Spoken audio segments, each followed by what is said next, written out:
Struggling with your child's mood, attention, or behavior? Well, skip the meds and try proven natural techniques.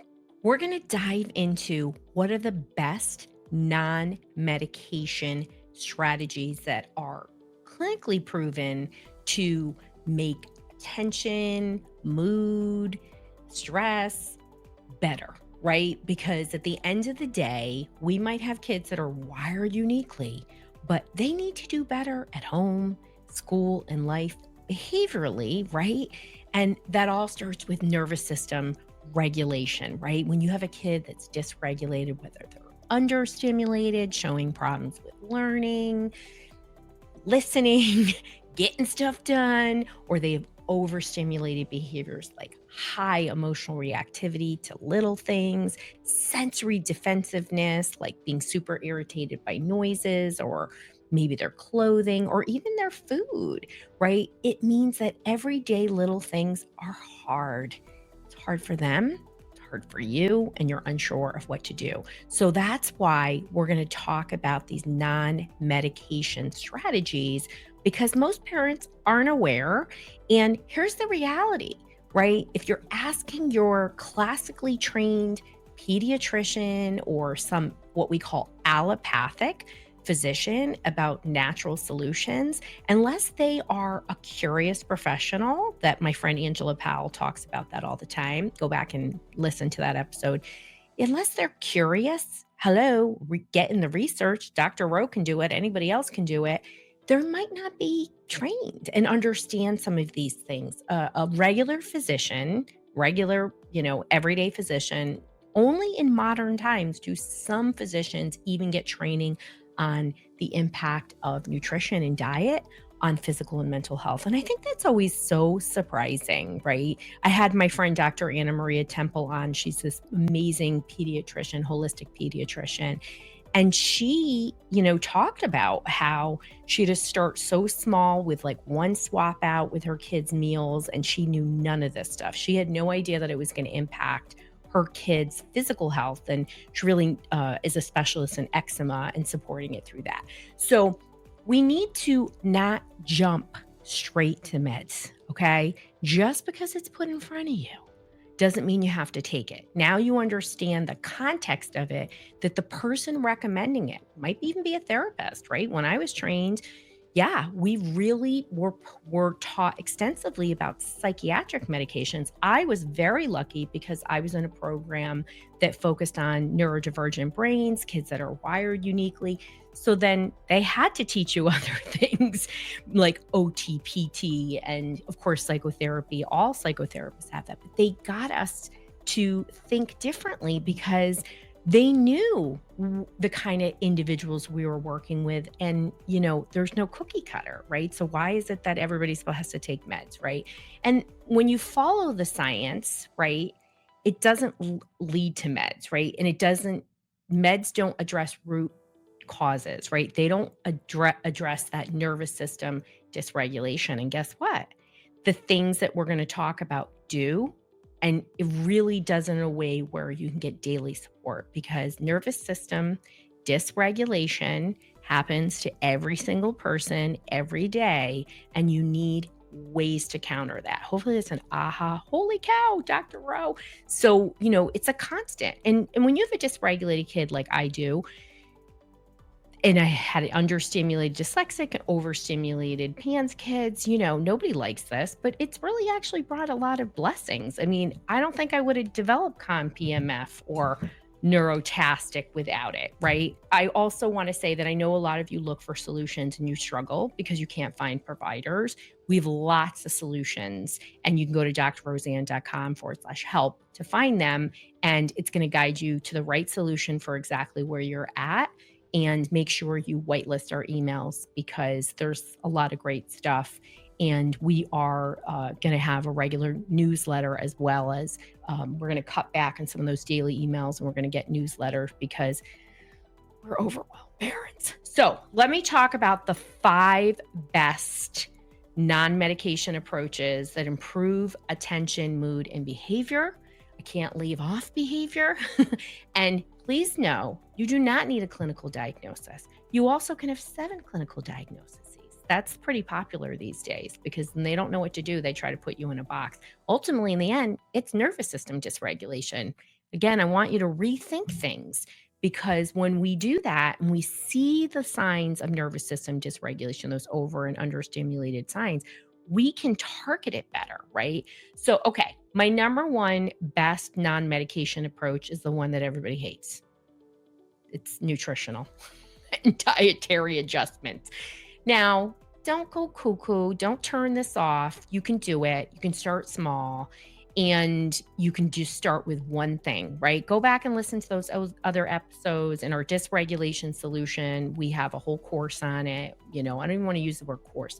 We have a resource for you that's easy. You can access it, shopping guide, meal plans, all kinds of stuff right in there. Boom. You don't have to go looking everywhere. And it has AI, so it will take you right to exactly where you need to go, which is our parents have said they love that. So number one, best brain health diet clinically shown to improve anxiety, depression, processing. How about even physical health? Is a Mediterranean diet, and it's an anti-inflammatory diet. Now, I'm agnostic. People have to do what type of anti-inflammatory diet that they like best. But a true anti-inflammatory diet does not have wheat, dairy, and sugar, or they have very low levels. Now, what I want to say to you about dairy and wheat, once you enter it back in, I'm only going to have it in moderation, you create the inflammatory cycle right again. You go back to baseline. So the best way to do this, if you're going to pick one thing to remove, like impulsive kids, angry kids, often dairy is a problem. You got to get rid of it for at least 30 days. And then you consciously bring it back in where you're doing it once in a week and then you're seeing what happens. Sometimes it's shocking how much it impacts people. I can personally tell you, I felt that way with my own kid.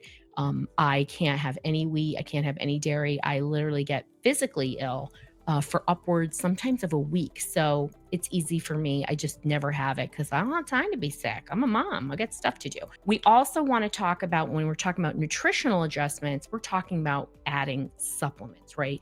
So when you have a nervous system that's activated, it uses a lot more nutrients, right? Particularly things like magnesium, which is why we did our multi-mag brain formula. I'm going to talk later about L-threonate and just how important it is. So, but some of the top supplements for attention, mood, behavior, really getting your kid's nervous system to regulate absolutely is magnesium. L-threonate and glycinate are the two most research forms for the brain and these clinical issues. That's why it's in our multi-mag brain formula. The omegas, clinically proven to help with inflammation, can get some real dramatic improvements in attention. I personally have witnessed that time and time again. And then zinc, vitamin D. These are probably the most essential. Please know there's a much bigger list and it has to be personalized. You always want to check with your physician before adding anything. But these are things that are highly impactful. And when your kid is struggling, we want quick wins that produce long-term changes. So everyone's always looking for the quick win, but they're not really thinking about long-term. And again, if you're going to a provider that's not holistic, being holistic means you're really thinking about how things are connected and what are those root causes, right? So just because your kid has an attention problem does not mean they have ADHD. If you've ever heard me talk, 50% of the time somebody comes in for a QEEG brain map, they do not have ADHD. They have something else, right? It could be a birth trauma, it could be head injury, could be anxiety, a learning disability. Those are some of my top ones that I actually see. Also, sometimes I have somebody who's been hiding that they have OCD, and because it's totally internal. It's important to really get a provider who's going to guide you on this path, who actually is trained.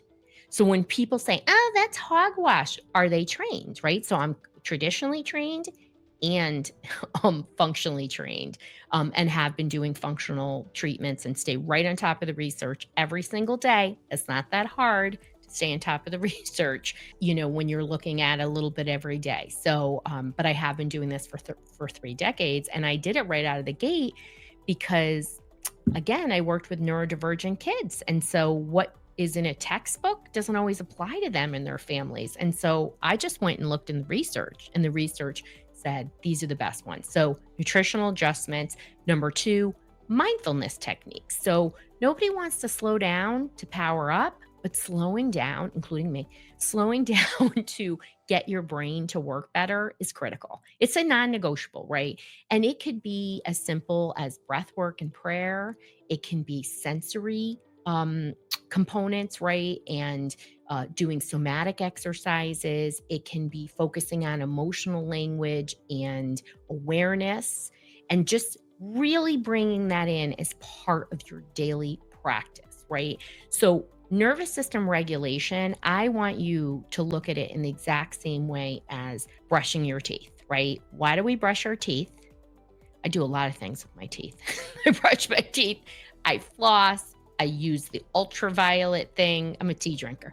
So, prone to yellow teeth. And we do it so that we don't get sick, right? My dad 4 years ago had an abscess in his tooth. And before they realized that he had an abscess, he was actually incorrectly diagnosed with cancer because the abscess traveled to his lung. And of course, it was a holistic Russian doctor who was like, literally said to my dad, I'm going to stick a needle in your chest. I don't think this is cancer. And it wasn't. And that was from an abscess. And he takes really good care of his teeth. The point of this story is also to freak you out. But my dad's a cat with 9 lives. There's so many other stories. It will be in the book when I write it. But we have to be proactive, right? So when we're brushing our teeth, we're taking good care of our teeth. Hopefully things like that don't happen, right? Now, this happened in his 80s. He's not a spring chicken. So when we're regulating our nervous system, we're just not going to have those same issues. You're just much less likely to have anxiety, depression, all those other things, right? Okay, number 3, exercise. So exercise of any kind is, holy cow, clinically proven to improve brain health, nervous system regulation, attention. And in fact, Chad did a huge survey research, and exercise was the number one thing parents reported in improving attention. Just so you know what Chad is, they're like a ridiculously pro-pharma ADD organization. And they won't promote neurofeedback. They won't do any of these things because they take a lot of money from pharma. They did a survey that looked at what were the best things parents were doing, and it wasn't medication. Again, number one was exercise, and less than half the people, I think it was like 43% of people, were talking about it with other parents. And you say to yourself, why is that? So when parents are doing alternative treatments, they're called complementary alternative methods. Somehow exercise is considered that. It's so silly in diet. I mean, these just should be standards. Only 11% of parents are actually talking about it with their pediatricians because honestly, most of the time you're gaslighted and you're poo-pooed and you know better. So 11% who are doing complementary alternative medicine are talking about it with their pediatricians. But exercise can be sports, it can be yoga, it can be nature walks. I love doing things as a family. It could be brain gym type activities that you do at home. Don't waste your money on doing it there. It can be occupational therapy type activities. I loved setting up obstacle courses for my kids when they were younger. Okay, so our next number 4 is neurofeedback. So I'm going to be talking a lot more about neurofeedback in some of these upcoming episodes, but it makes lasting change in the brain by regulating the nervous system and brainwave activity. So it actually affects neurotransmitters. It affects the nervous system by putting it in a parasympathetic state. And when you're with a really skilled provider, high level like me, you can actually directly train areas safely. Nothing's coming across the wires, and you can really impact kids who have mood, who have anxiety, who have depression. And most importantly, when you're doing neurofeedback, you should only do it with a certified provider. You can go to bcia.org, or you can go over to that solution matcher, drroseann.com/help. We work with people all over the world. And what happens is people typically come in one time for a brain map, then we send you home with equipment and we work with you virtually. Sometimes people don't come in at all, but most people want to have a brain map. It's flipping awesome. And it just gets right to what it is. I mean, honestly, it's like reading the tea leaves with me. Most people freak out because it's so on point and really eliminates, right? If there's, indications of seizure, not, seizure damage, if somebody's had seizures, if there is Lyme disease or other things, we can see it and you can get to the right medical person. It's all part of the plan that we create for people. But not everybody's ready for one-to-one guidance. And again, in our, solution matcher, it's going to guide you to where you need to go. But neurofeedback, been around since the 60s. It's safe, it's effective. You're going to learn way more about it in the upcoming episodes. Plus, there's a whole bunch of other ones. Okay, number 5, PEMF, right? So PEMF is a type of technology that uses low hertz electromagnetic field therapy to affect cells, and it balances the nervous system, it calms hyper arousal, and it enhances focus. And we've created our own devices. There's nothing else like this on the market. You're going to learn more about it, but it is a game changer. And we made a portable device that is as effective as our in-clinic device. So you can use this, your kids can use this, my cats use this. And we have 6 protocols on each device. We have 3, one for attention and learning, another one for stress and anxiety that also has a protocol for focus, has some OCD components in it. And we have an infections toxins one that we developed for a lot of our PANS folks, a lot of our Lyme folks. And these protocols designed by me, tested on hundreds of people over about 8.5 years in our clinic. Love this device. And it's as powerful as the in-clinic device, except you can pop it in your pocket. You can be calm anywhere on the go. Practical considerations about these non-medication strategies for whatever's going on. Number 1, consistency, right? So you got to use this one time and you're going to be great, or you're going to take your magnesium and you're just going to be a whole new person. Yeah, magnesium, the one I designed, pretty impactful. You notice it. Most people notice it immediately, one dose. Is that going to change things in one dose? Absolutely not. You need the constancy, right?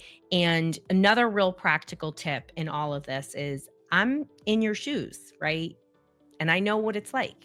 It's scary, it's overwhelming, and it's hard.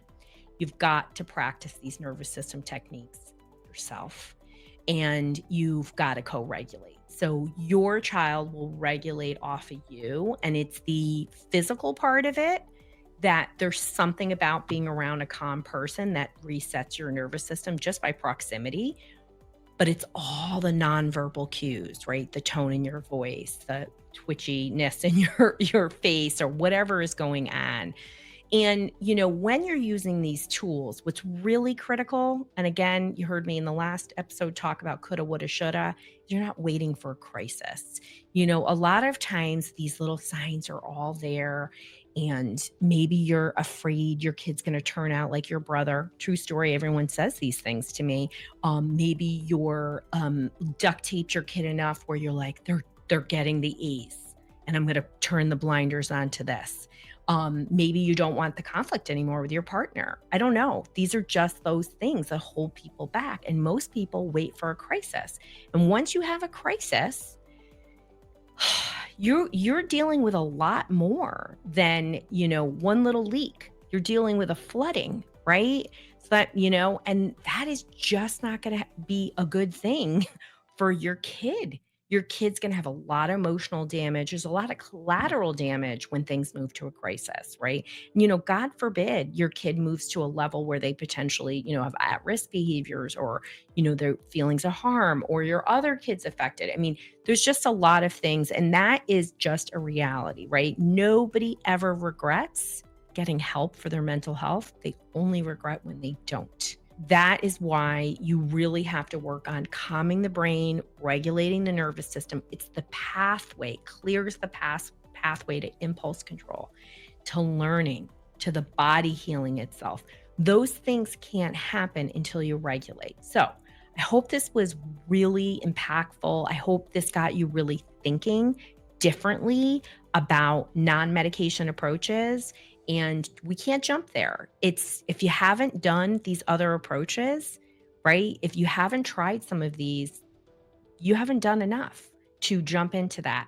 And you have to regulate the nervous system and then come in with new learning. So, we're going to talk more about the different strategies. If you're looking for help right now, because you're going to go to drroseann.com/help, and you're going to take the solution matcher to find out what support you need.